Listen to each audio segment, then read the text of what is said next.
O que é a presença de Deus? Essa é uma pergunta que muitas pessoas se perguntam às vezes, uma pergunta muito difícil de responder. Mas o que é realmente a presença de Deus? E vou dizer para você com toda sinceridade, nós, os filhos de Deus, nós temos a oportunidade de experimentar a presença de Deus em nossas vidas. Mas nós temos que lembrar uma coisa. A Bíblia diz: buscai primeiro o reino de Deus e a sua justiça. Em todas as coisas será acrescentada.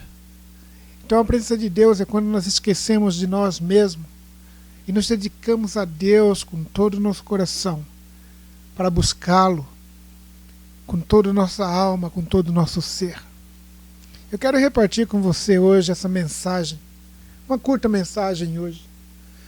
Hoje eu quero falar um pouco sobre, no livro de Isaías, capítulo 6.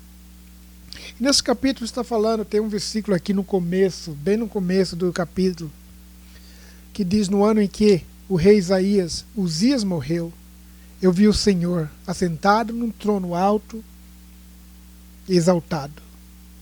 Muitas vezes, quando lemos certas coisas na Bíblia, certos versículos, a gente não acha uma explicação, é muito difícil a gente falar, até nos perguntamos às vezes o porquê, por que razão isso está escrito na Bíblia. Mas eu vou dizer para você, cada versículo na Bíblia tem uma razão, uma boa razão por isso.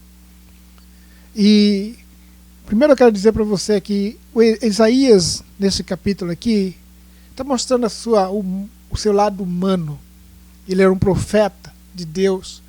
Mas o profeta Isaías estava muito triste mesmo. E a razão pela qual ele estava triste, você pode ver na primeira frase que diz: no ano em que o rei Uzias morreu. Então, ele estava triste porque o seu primo morreu. Ele estava orando por Uzias, orando, pedindo que Deus o curasse. Mas isso não aconteceu.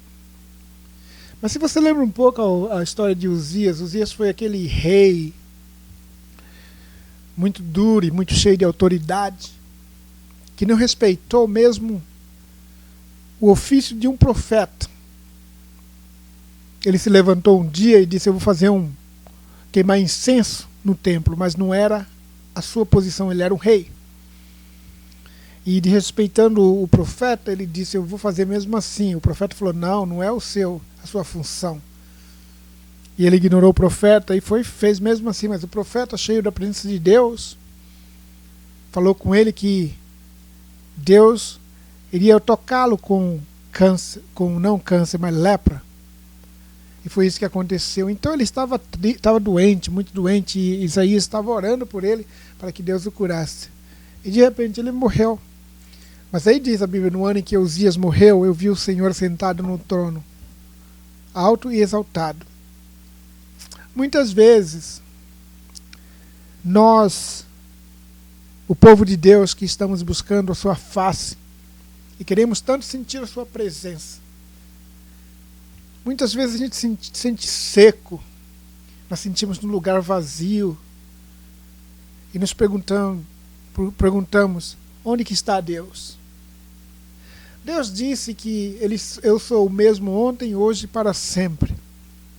Ele está aqui. A sua presença, como esse capítulo diz, nós vamos ler mais adiante, enche toda a terra. Esse capítulo está falando da presença de Deus, da presença de Deus, que pode ser uma presença, na verdade, que nós não podemos, vamos dizer, ver, mas nós podemos sentir.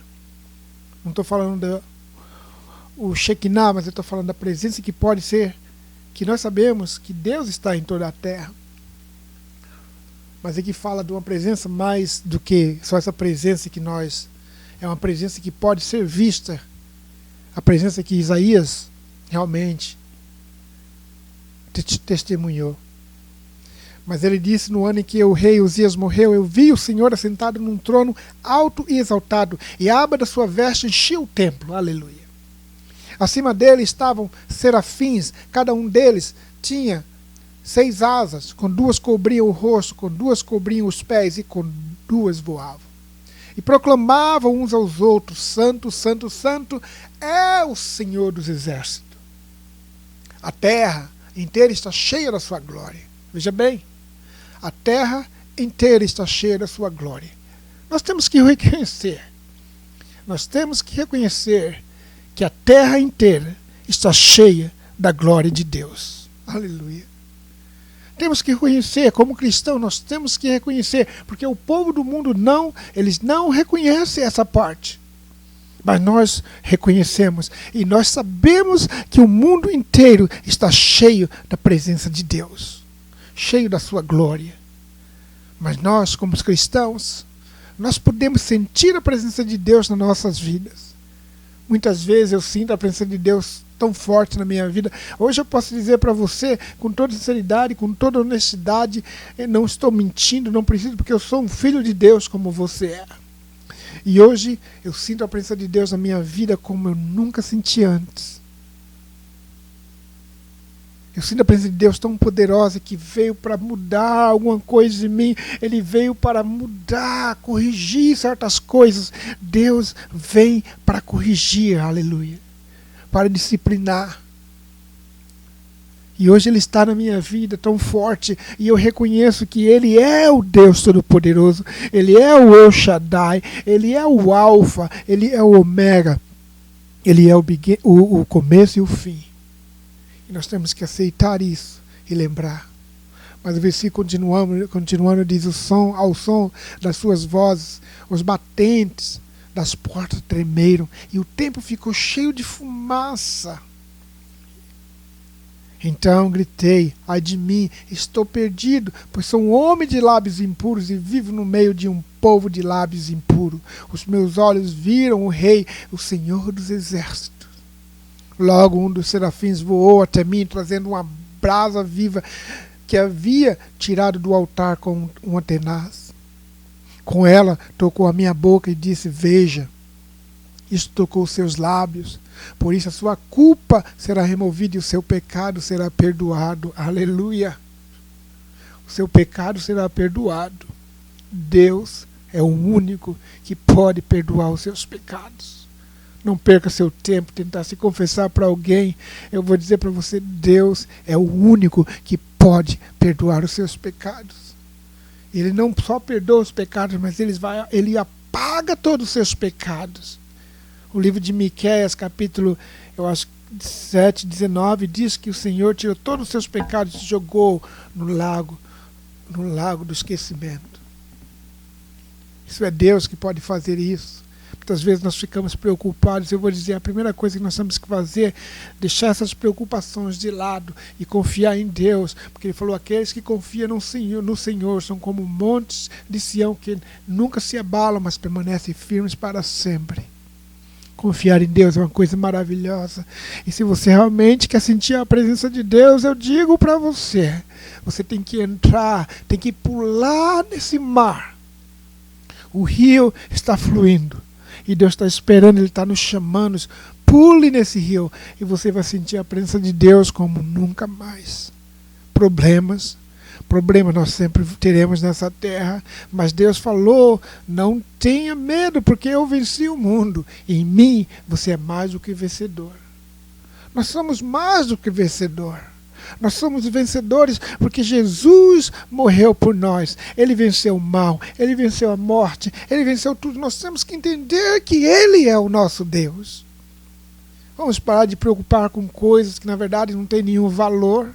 Vamos nos dedicar mais para as coisas de Deus. Se Deus nos chamou para pregar a palavra de Deus, vamos estudar a palavra de Deus como nos devemos. Vamos orar, jejuar, para que as pessoas que estão nos ouvindo sejam afetadas com aquela febre, aquela coisa que sai de nós, aquele calor, e tocam essas pessoas.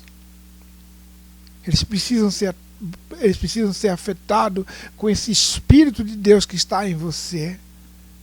Deus pode fazer isso, mas Deus quer usar você. Então vamos fazer aquilo que Deus nos ungiu para fazer. Deus quer que nós sejamos pessoas dignas de receber a sua presença. Abrir nossas bocas, muitas vezes dizer, eu não tenho, eu não mereço isso. Deus fala que você merece. O Senhor falou comigo no outro dia e disse, filho, se você me obedece, eu vou dizer o que eu posso fazer de você. Eu vou fazer com que você seja um pilar na casa de Deus. Olha, isso realmente mexeu com o meu coração. Um pilar na casa de Deus. Imagina o que Deus está falando com você. Pare de se lamentar dizendo que você não merece, porque você merece. Ele veio ao mundo, ele morreu por seus pecados. E ele quer dizer para você hoje que você merece, e por isso que ele fez o que ele fez. Aleluia. Aleluia. A Bíblia diz, então ouvi a voz do Senhor proclamando, esse é o versículo 8, proclamando, quem enviarei, quem irá por nós? E eu respondi, eis-me aqui, envia-me, Senhor, por favor, envia-me. Ele disse, vai, diga a esse povo, estejam sempre ouvindo, mas nunca entendam. Estejam sempre vendo e jamais percebam. Torne insensível o coração deste povo. Torne surdos os seus ouvidos e feche os seus olhos, que eles não vejam com os olhos,